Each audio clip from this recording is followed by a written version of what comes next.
ಮುಕ್ತ ಕೇರಳ ಜನಸದಸ್ಸು.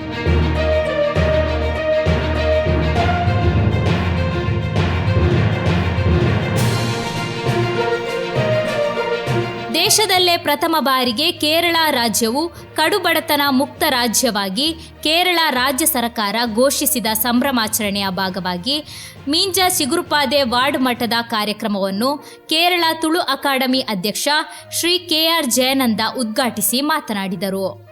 ಸಭೆಯಲ್ಲಿ Manjeshwar taluk library council ಕಾರ್ಯದರ್ಶಿ Shri D Kamalaksha, Meenja Mangalpady public welfare cooperative society ಅಧ್ಯಕ್ಷ ಶ್ರೀ ಪ್ರಭಾಕರ ಶೆಟ್ಟಿ, ಶ್ರೀ ರಾಮಚಂದ್ರ ಟಿ ಉಪಸ್ಥಿತರಿದ್ದರು.